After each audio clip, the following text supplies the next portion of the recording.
Well, I see a dented pipe, smashed radiator. Welcome to Camp Wood.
Is this the end?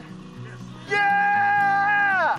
While that may be the way the race ended, this is just the beginning of the story, how I ended up finishing 9th place at Camp Wood, which is still not an ending.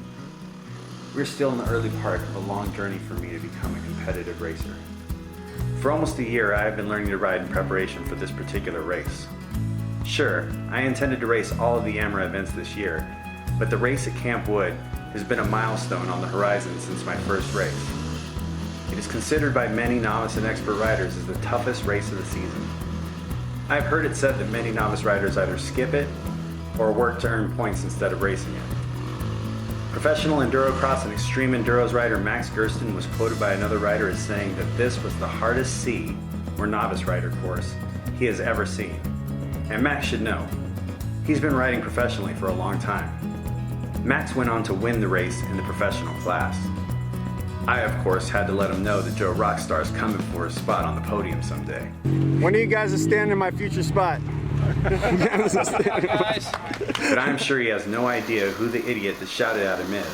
And if he does, he sleeps well at night knowing that at his slowest, I am still 100 miles behind him. Anyway, I have had it in my head for a while that this race would be the peak of difficulty for me in my pursuit to ride competitively, and it did not disappoint. After Cinders, I got to work practicing on the rocky trails of Fort Huachuca.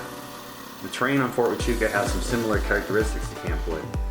As the race drew closer, and thanks to the support of the people who surround me, and my Patreon supporters, I was able to rent a travel trailer from the Army post at a dirt cheap rate. The race would be at a high elevation where the night was sure to be cold. And from my previous experience with freezing my butt off in a tent before the race, the thought of camping in the cold had me concerned that I would be in no shape to ride such a challenging course come morning. And with the looming storms over Camp Wood, it turned out to be a good decision. The race was on Sunday, and it was a 4-day weekend for me. Alright, so we're back on the road after a little trouble with the tail lights. It's a straight shot from here, barring any other problems. I don't have any wood to knock on, but if I did, I would be. We're just starting the trip about 2 hours late.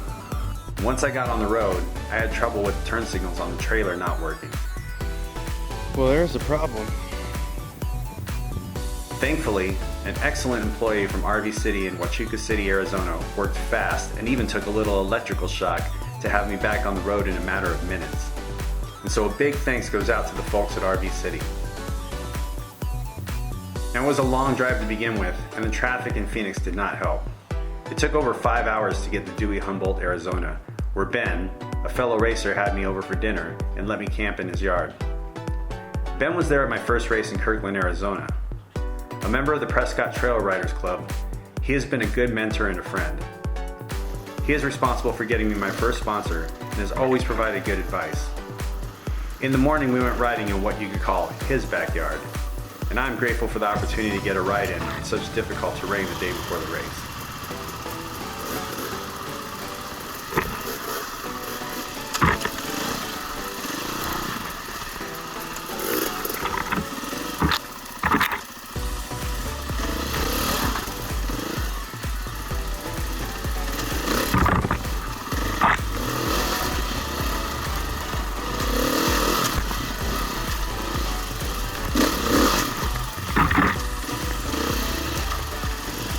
Supposed to be a warm-up.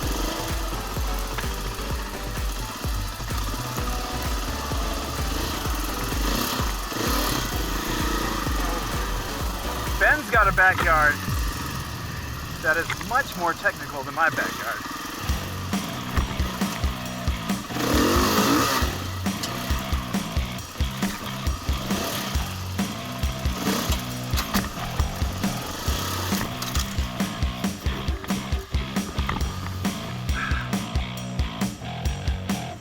This gave me the chance at some much needed practice.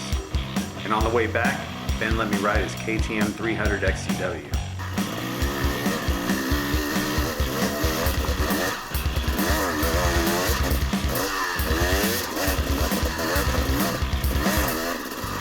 It would take some getting used to, but I like it. Quick throttle response. There's not as much engine braking. So it's a little strange going downhill for me. Getting used to this. Can't tractor it as much as my bike does. Seems like it has 2 speeds, idle and yeah. Go, not go. That's your 2 throttle position on this bike. Now the weight is incredibly awesome. Being able to cut. I don't have to think so far ahead of the turn. This thing will let me turn it on a dime pretty much. Now I couldn't do that on the 500. Now while I'm not sure what to think of the 2-stroke engine, the lightweight bike had me shocked at how easy it was to manage. At about 40 pounds lighter than the 500, the handling was so much easier. Man, I could never turn my bike like I could turn this one. Like, there were parts where I was like, I don't have to think so far ahead of the turn. Whatever comes up, I just turn it and it goes. Yeah. And then if it starts to go over like where my bike would go past the point of no return where I'd have to fight to get it back, just throw it over and it goes right with it. After the ride, we packed up and headed off to the site of the race to set up camp and then get registered and go through tech inspection. 520. Good. All systems were go, and we ate and got to bed early. The morning was cold and noisy. It's the ceremonial warming of the bikes. It goes on every race. There we go. We're all lit up, ready to go. Everybody okay? Yeah. Everybody good? Okay. First of all, welcome. Thanks everybody for coming out. Welcome to the Sheridan Mountain Showdown, presented by the Arizona Trail Riders and part of the Fly Racing Moto City AMRA Racing Circuit and the West Czech Enduro Circuit. Really glad to have you all out here. We got a big turnout. I think that you're going to have some of the best conditions today we've ever had. The rider meetings prior to the races are mandatory. Standing there listening as I looked over the field of competitors, the butterflies started to come on strong. I was nervous. See, while the physical training and riding preparation I had gone through over the past 9 months would definitely help, the hype of Camp Wood got the best of me mentally. I was sure that either the bike or my body would end up broken somewhere on the side of that mountain. If you look at my footage compared to Ben's, you can see I have a long way to go in the speed department. It's not that I lack a riding skill as much as I'm afraid. I know I can ride faster, but I'm solely focused on just making it to the end. My thought process was that I can't finish the race if I get seriously injured or break the bike. While that might sound reasonable to some people, it's not a good mindset for a competitor. Sure, I may finish by being overly cautious, but there's no way I will win. No risk it, no biscuit, right? But even as I say that phrase out loud, I feel that I'm justified in being cautious. I am, for all intents and purposes, a very raw and inexperienced rider. and even this novice class. I'm facing competitors who are comprised of many riders who have been riding for years. For now, I will have to temper my expectations until I gain more experience. And for those of you watching, I hope that even though I'm not ripping up the course with blazing speed, that you all recognize that this is a journey I am on.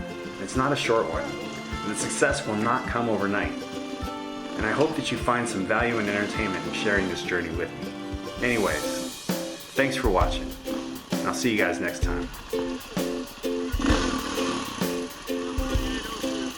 Is this the end? Yeah! Everybody say go Joe Rockstar. You're gonna be in the video.